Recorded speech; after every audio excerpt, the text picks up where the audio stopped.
असं जोरजोरात नामस्मरण केलं, गुरुदेव मला उद्या यायचंय, मला उद्या यायचंय. असंच तुम्हाला सगळ्यांना वाटत असेल 13-14 तारखेला 14-15 तारखेला गुरूंना भेटायला जायचंय, उपासना दीक्षा घ्यायची, असंच वाटतंय ना? तसंच वाटायला पाहिजे. ज्या वेळेस व्याकुळ होतो ना त्यावेळेस ती भक्ती होते. आपल्याला व्याकुळ झाली बिचारी. गुरुदेवाने तिचे 500 रुपये अगदी 2 तासात परत आणले, कारण त्याला जिंकून ती आई एवढी सक्षम असते. तिला माहिती असतं माझ्या मुलाला मोठं व्हायचं आहे, माझ्या मुलाला खूप मोठं व्हायचं आहे. त्याचं करिअर घडवण्यासाठी कितीही रडत असेल, कितीही काही करत असेल, आणि म्हणून म्हणते बाळा तुला चॉकलेट पाहिजे, तुला गोड शिरा पाहिजे, तुला पोहे पाहिजे, तू पाहिजे ते तुला डब्यात देते, पण शाळेत जा. आठवलं ना तुम्ही आयांनी? तसंच भाविकांनो आपल्या या मुलांना या अध्यात्माच्या शाळेमध्ये या ना. 10वी 12वीला कॉलेजला गेल्यानंतर अशा बाहेर कलियुग लागलेला आहे. या कलियुगामध्ये आमचे मुलं कुठे जातात, काय जातात माहिती नाही, कशी संगत लागते माहिती नाहीये. आमचा मुलगा आमचा चांगला असतो, पण संगतीत इतका बिघडला कधी त्याला संगत लागत ते इतकं वाईट होतं. आजच 4-5 दिवसाची गोष्ट होती. माझा मुलगा तो RSS मध्ये शिक्षक म्हणून होता. गुरुदेवांचे तर आपल्याला संस्कार आहेच, पण तोही शाखा भरवायचा. शाखेमध्ये तो शिक्षक होता आणि छोटे छोटे मुलं त्याच्या शाखेमध्ये यायचे. RSSच्या शाखेमध्ये होता. आणि आज त्यांनी काल परवा मला बातमी सांगितली, त्यांनी फोटो दाखवला. एवढूसा मुलगा आज तो 16 का 17 वर्षाचा झाला होता आणि जवळच राहत होता. मम्मी या मुलाने काय केलं माहितीये? म्हटलं काय केलं? 18 वर्षाच्या मुलाने मैत्रिणीला फोन केला, व्हिडिओ कॉल केला.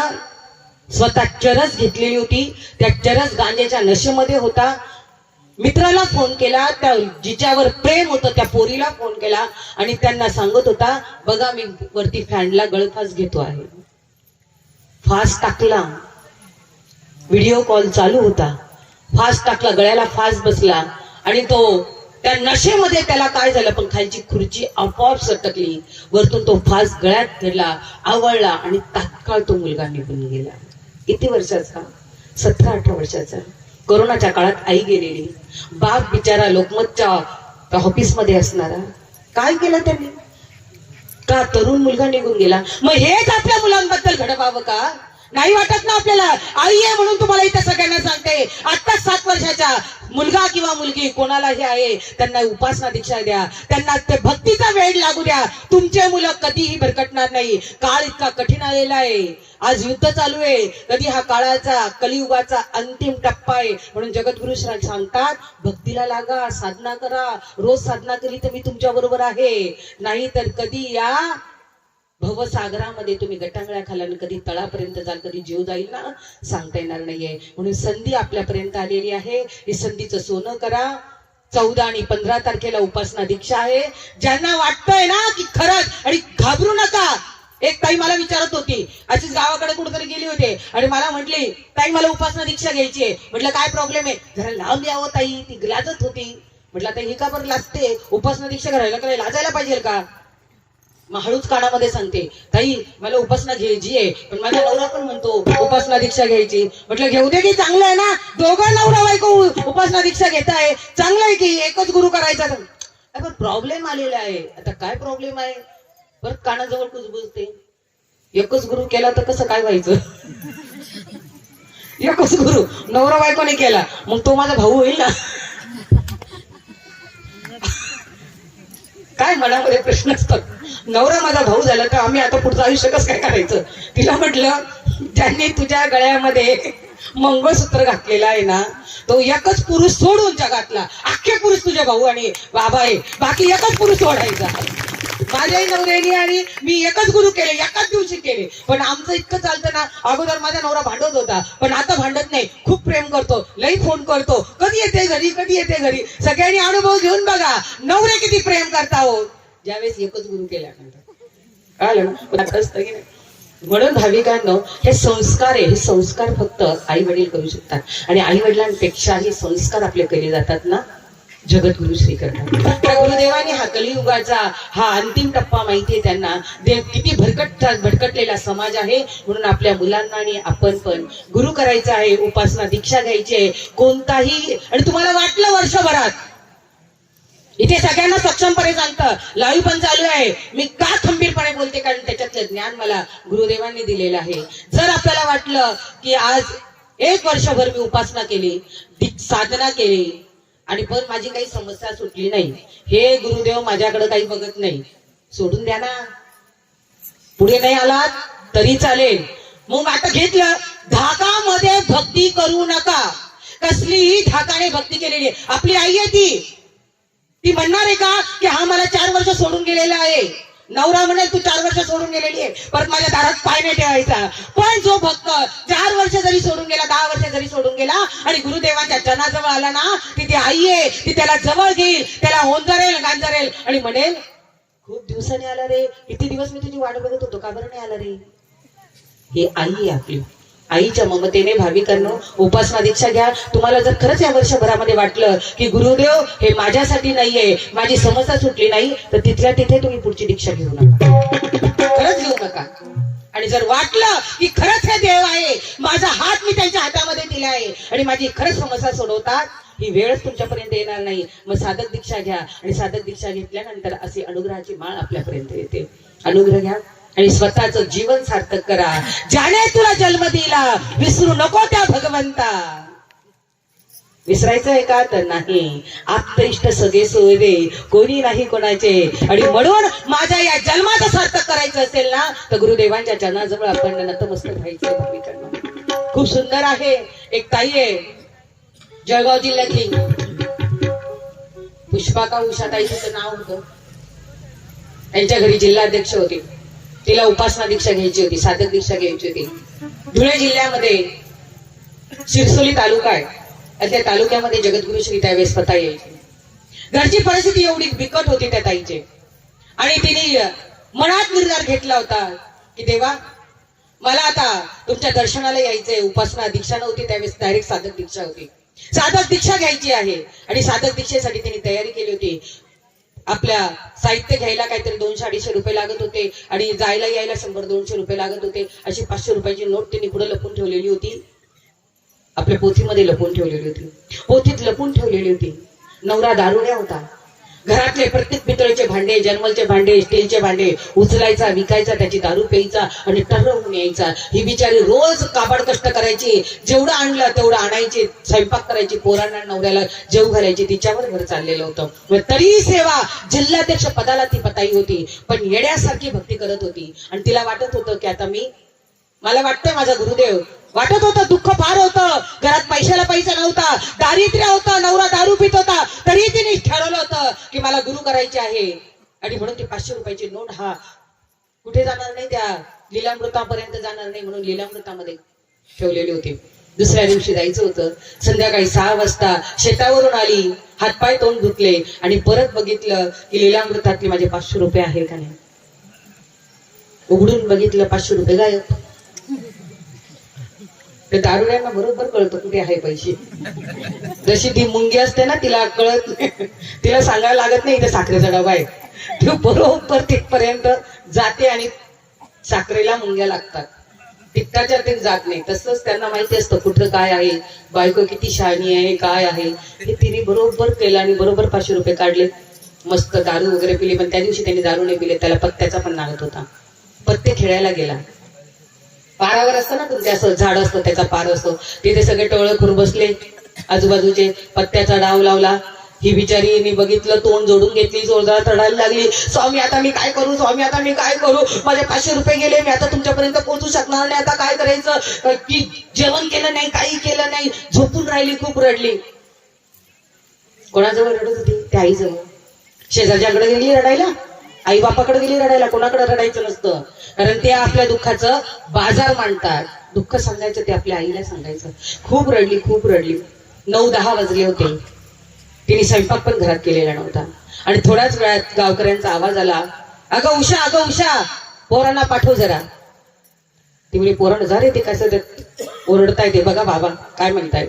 पोरं गेले आणि पोरांना त्या बाबांनी सांगितलं, अरे तुझा बाप 500 रुपयाची नोट लावून बसलेला होता तिथे, त्या 500 रुपये त्यांनी लावले, तो जुगारामध्ये 20,000 रुपये जिंकला आणि तो 20,000 रुपये घेऊन जाईल कोणाबरोबर, त्या मित्रांबरोबर, आणि सगळ्या पैशाचं वाटोळं करायला तर दारू घेऊन येईल.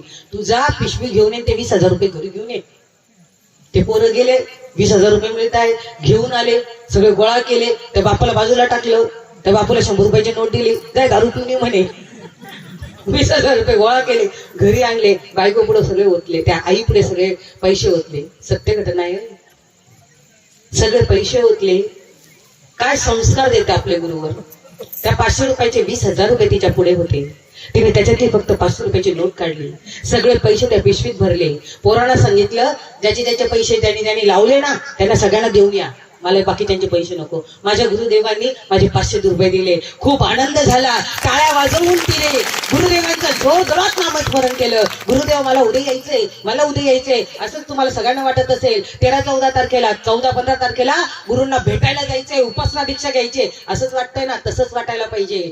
ज्या वेळेस व्याकुळ होतो ना त्यावेळेस ती भक्ती होते आपल्याला. व्याकुळ झाली बिचारी. गुरुदेवाने तिचे 500 रुपये अगद्या 2 तासात परत आणले, कारण त्याला जिंकवायचं होतं. आणि मग घरी आल्यानंतर तो दारू पिऊन आला. त्याला जेवायला दिलं. तिला आनंद झाला. पी बाबा तू पी, तुझं लिव्हर खराब झालं, काही करायचं तर मला काय करायचं, मी माझ्या भगवंताजवळ आहे, त्याची जबाबदारी तू घेतलेली आहे. तिने सगळं स्वामींसमोर त्याला सोडून दिलेलं होतं. तुम्हाला याला जगवायचं तर जगवा, नाही तर मारून टाकायचं तर टाका, असा निर्धार करायला पाहिजे. आणि तसंच झालं की त्यावेळेस त्या दिवशी अशी काही घटना घडली. तिची सेवा, तिची भक्ती कशी आली त्या लेकीसाठी गुरुदेव काय धावून येतात. त्या दिवशी अशी काही घटना घडली. नवरा तर्र दारूच्या नशेत झोपलेला होता. सकाळीला वाटलं 4 वाजता उठावं, लोक गावातले जाणार होते. बेल लावलेली होती, झोपी गेलेली होती. आणि झोपेतून उठल्यानंतर बघते तर नवरा माझ्या अगोदर उठून आंघोळ करून तयार, कपडे बिपडे घालून तयार बसलेला. ओ तुम्हाला कुठं जायचंय का, तू एकटीच जाते का, मी नको यायला का, मला पण त्या नरेंद्र महाराजांचं दर्शन घ्यायचं आहे, कारण 500 रुपयावर त्यांनी 20,000 रुपये दिले. 500 रुपयावर मी कधी जिंकत नव्हतो, पण 500 रुपयावर 20,000 रुपये त्या देवाने दिले, तर मला त्यांच्या दर्शनाला यायचं आहे. ती म्हणे जाऊ द्या, गाढवाचं गंगाधर व्हायचं, चला याला घेऊन. पण गुरुदेव कशी करणी करतात. माझ्या लेकीचा संसार आहे, तो मला व्यवस्थित करायचा आहे ना, आणि म्हणून त्याला बुद्धी दिली. तयार झाला. बिचारे दोघंही गेले. 12-12:30 वाजले होते. शिरपूर तालुक्यामध्ये कार्यक्रम चालू होता. माऊली असे बाईक घेऊन मार्गदर्शन करत होते. इकडनं पुरुष होते, अशा 2 लाईनी होत्या. ते समोरून ती ताई आली. दोघं नवरा बायको समोरून आले. आणि माऊलीने त्यांना इतक्या लांबून बघितलं आणि सांगितलं, ए ताई तू पुढे ये, पुढे ये. तिला म्हटलं दुसरं कोणाला बोल, अगं ए ताई गुलाबी साडीवाली तू ये पुढे, तुझ्या नवऱ्याला पण बोललो पुढं. आणि आलं पुढे, तू इकडं बैस, तू इकडं बैस. काय सांगितलं माहितीये, बघा या लेकीसाठी मला काल रात्री त्या पारावर जावं लागलं आणि याला जिंकून द्यावं लागलं, नाही तर तो इथपर्यंत आलाच नसता. गेली की नाही. अवतरला हरी नरेंद्र स्वामी मुरारी, त्याने दुनिया केली बावरी. असा आमचा मुरारी आहे, अशी त्यांची लीला आहे. कधी चावी मारेल ना तुम्हालाही सांगता येणार नाही. फक्त आपली चावी भरून ठेवा. कसली, साधनेची, भक्तीची आणि सेवेची चावी भरून ठेवा. कारण त्यांना ज्यावेळेस द्यायचं ना ते 100% नाही, 201% दिला. त्या दिवशी दोघांनीही अनुग्रह घेतला, साधक दीक्षा घेतली. आज अनुग्रही ते आज जोरदार दोघं एकमेकाच्या हातात हात घालून एकमेकावर प्रेम करून गुरूंचं कार्य पुढे नेत आहे. म्हणून घाबरायचं नाही भाविकांनो. कितीही संकट आलं तरी ही सेवा महत्वाची आहे. त्या सेवेमध्ये उतरायचं. त्या सेवा जिल्हाध्यक्षाची सेवा ताईंनी केली आणि तिचं फळ तिला 100% ने 201% दिलं. म्हणून ही दीक्षा घ्यायची आहे. हे ऍडमिशन आहे. ते ऍडमिशन तुम्हाला सांगते, बालवाडीचं ऍडमिशन आहे. तुम्ही किती वयाने मोठा असाल, 50चे असाल, 40चे असाल, 30चे असाल, पण आपल्याला आध्यात्मिक शाळेमध्ये ऍडमिशन घ्यायची तारीख दिलेली आहे 14 किंवा 15. किती तारीख आहे? 14लाच आहे ना, 15ला. कारण 14ला साधक दीक्षा आहे आणि 15ला उपासना दीक्षा आहे. म्हणून ही तारीख आपण लक्षात ठेवायची आहे. आणि आपण म्हटलं की नाही ठीक आहे, आमच्याही तालुक्यामध्ये, आमच्याही जिल्ह्यामध्ये पादुका दर्शन होतं, नंतर घेऊया. पण काळ काही थांबलेला नाहीये. पुढचा दिवस कसा येईल सांगता येत नाही. देव एकदाच संधी देतो. त्या संधीचं सोनं करायचं असेल, सोनं करायचं नसेल, ती संधी पुढे जाते. आणि म्हणून अजूनही कोणी दीक्षा घेतली नसेल त्यांना हात जोडून विनंती आहे, उपासना दीक्षा घ्या. 15 दिवस गुरूंच्या सानिध्यात राहतील. गुरुसेवक म्हणून 15 दिवस बाहेर जाते आणि जे 15 दिवस मिळतात त्याच्या प्रवचनाच्या दौऱ्याला फिरते. घरी किती दिवस देते, पण नाही. 2 मुली 1 मुलगा आहे. मोठ्या मुलीचं लग्न झालेलं आहे. आज तीही IT इंजिनियर मध्ये आहे. IT ची सेवा 10 ते 15 वर्षापासून करते. लहान मुलगा आहे, तो पण आज IT इंजिनियर आहे, तोही एमडॉक सारख्या कंपनीमध्ये पुण्याला लागलेला आहे. 3 नंबरची मुलगी ती MBA झालेली आहे, कुर्ल्याला दादरला तीही सर्व्हिसला आहे, मोठ्या पोस्टला आहे ती पण. काय कमी केलं हो गुरुदेवानी? घरी काय बघावं लागतं का? रात्रीची माझी मुलगी 12ला 1ला येते, ती पण कॅब मधून येते. मुंबई सारख्या शहरामध्ये 12ला 1ला येणारी मुलगी, पण मी फोन करत नाही, कारण मला माहिती आहे तिच्या गळ्यामध्ये माझ्या गुरुदेवांची माळ आहे, गुरुदेव तिच्या बरोबर आहे. मी कशाला काळजी करू? आई म्हणून मी काळजी करत नाही. माझे गुरुदेव माझ्या पोरीची, माझ्या संसाराची, सगळ्यांची काळजी करतात. तो काळजी वाहणारा तोय, म्हणून हात त्यांच्या हातामध्ये द्या. म्हणून म्हटलं ना, शेवटचा मुद्दा सांगते आपल्याला, की ती द्रौपदीची साडी तो दुःशासन सोडत होता, ओढत होता, फेडत होता. समोर 5-5 नवरे बसलेले होते द्रौपदीचे, होते ना, 5 पांडव होते, भीष्माचार्य होते, द्रोणाचार्य होते. सगळ्यांकडे ती आतुरतेने बघत होती की आज माझी लाज जात आहे, माझी लाज वाचवा. नवऱ्यांकडे बघितलं, नवऱ्यांनी खलीमाना घातला. भीष्माचार्य सारखे गुरुदेव होते समोर, त्यांनी खलीमान घातलं. कृपाचार्य होते, द्रोणाचार्य होते, सगळ्यांनी खलीमाना घातलेल्या होत्या. एकदा आपली नाऱ्याची ती साडी तो दुःशासन ओढत होता, तिला नग्न करत होता. आणि सगळं बघितल्यानंतर तिला शेवटी वाटलं की माझं कोणीच नाही, आप्त इष्ट सगळे सोय रे, कोणी नाही कुणाचे. वाटतं ना, कोणीच नाहीये कुणाचं, आणि भगवंता तूच माझा एकटा आहे. आणि म्हणून तिने भगवंताचा धावा केला.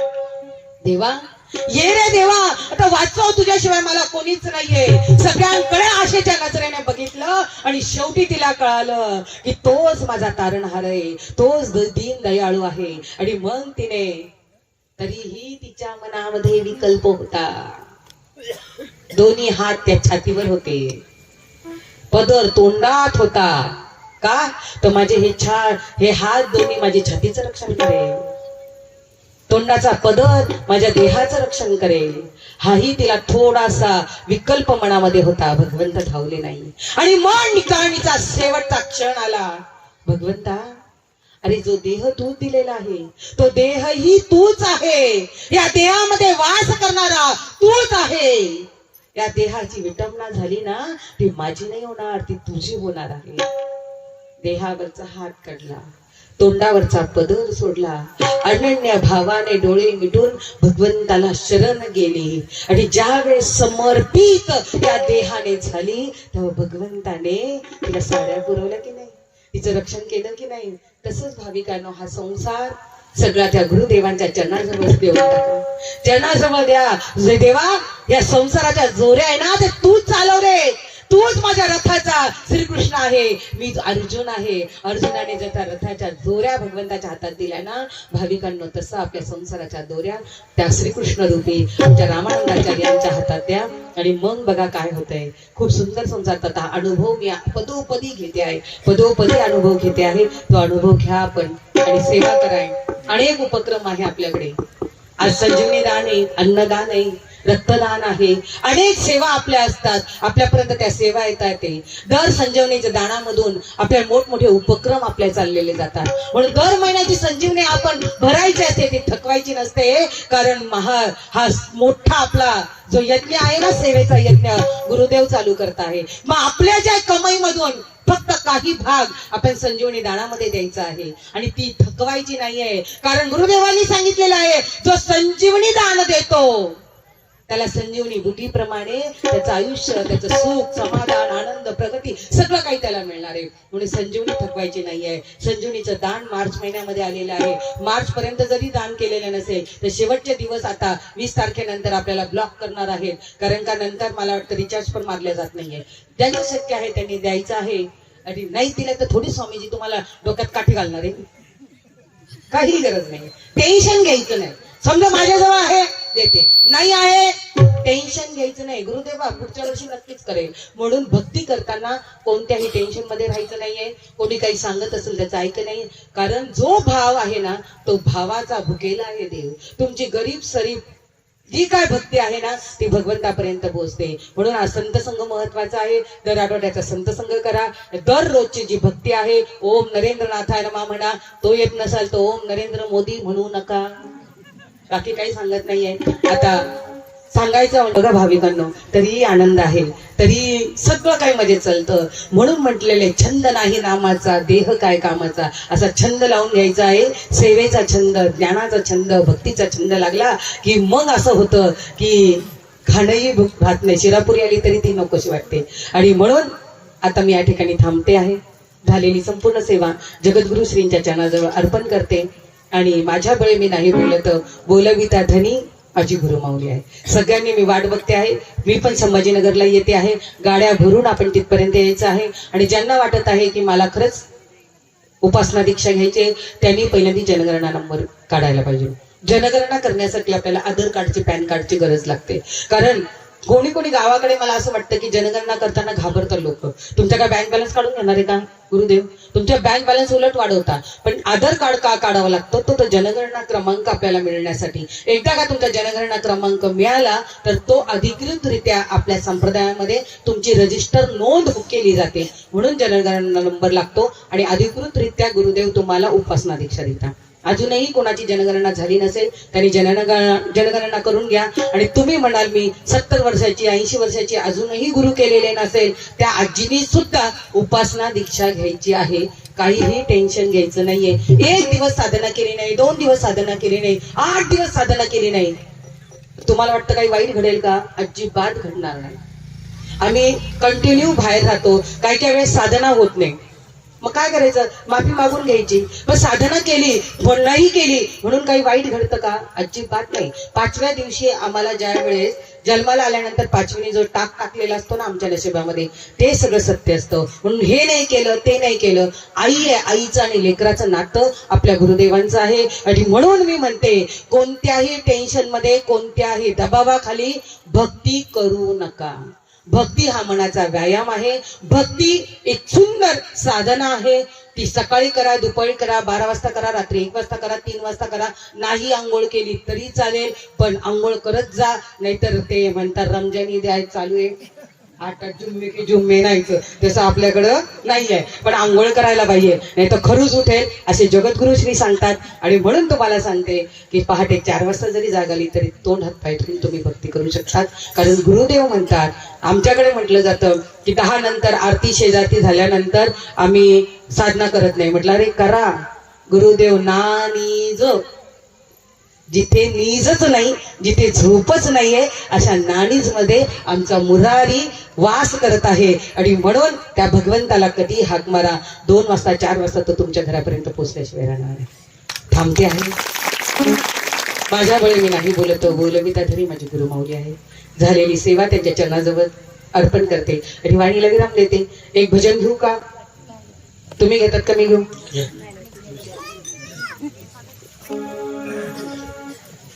मीच घेऊ. तुझे दर्शन झाले नरेंद्र माऊली, तुझे दर्शन झाले नरेंद्र माऊली, आणि संकटात माझ्या तू धावून आले, संकटात माझ्या तू धावून आले. तुझे दर्शन झाले नरेंद्र माऊली, माझ्या तू धावून. जशास तसे ताज्या घडामोडी पाहण्यासाठी व आपल्या परिसरातील बातम्या प्रसारित करण्यासाठी आजच आमच्या चॅनलला सबस्क्राईब आणि लाईक करायला विसरू नका. संपर्क करा वेद न्यूज मराठी, सिद्धेश्वर मठपती, मुख्य संपादक.